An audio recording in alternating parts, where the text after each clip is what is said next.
Okay, we are already set up the smart switch. So now we're going to test the smart switch.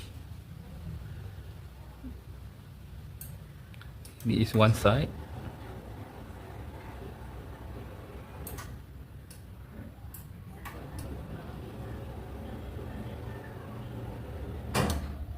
And this is two side.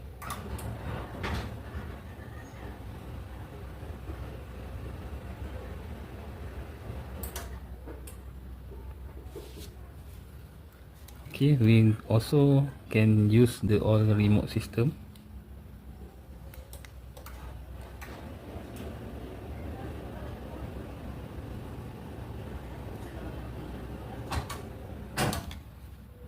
Okay, thank you for watching my video.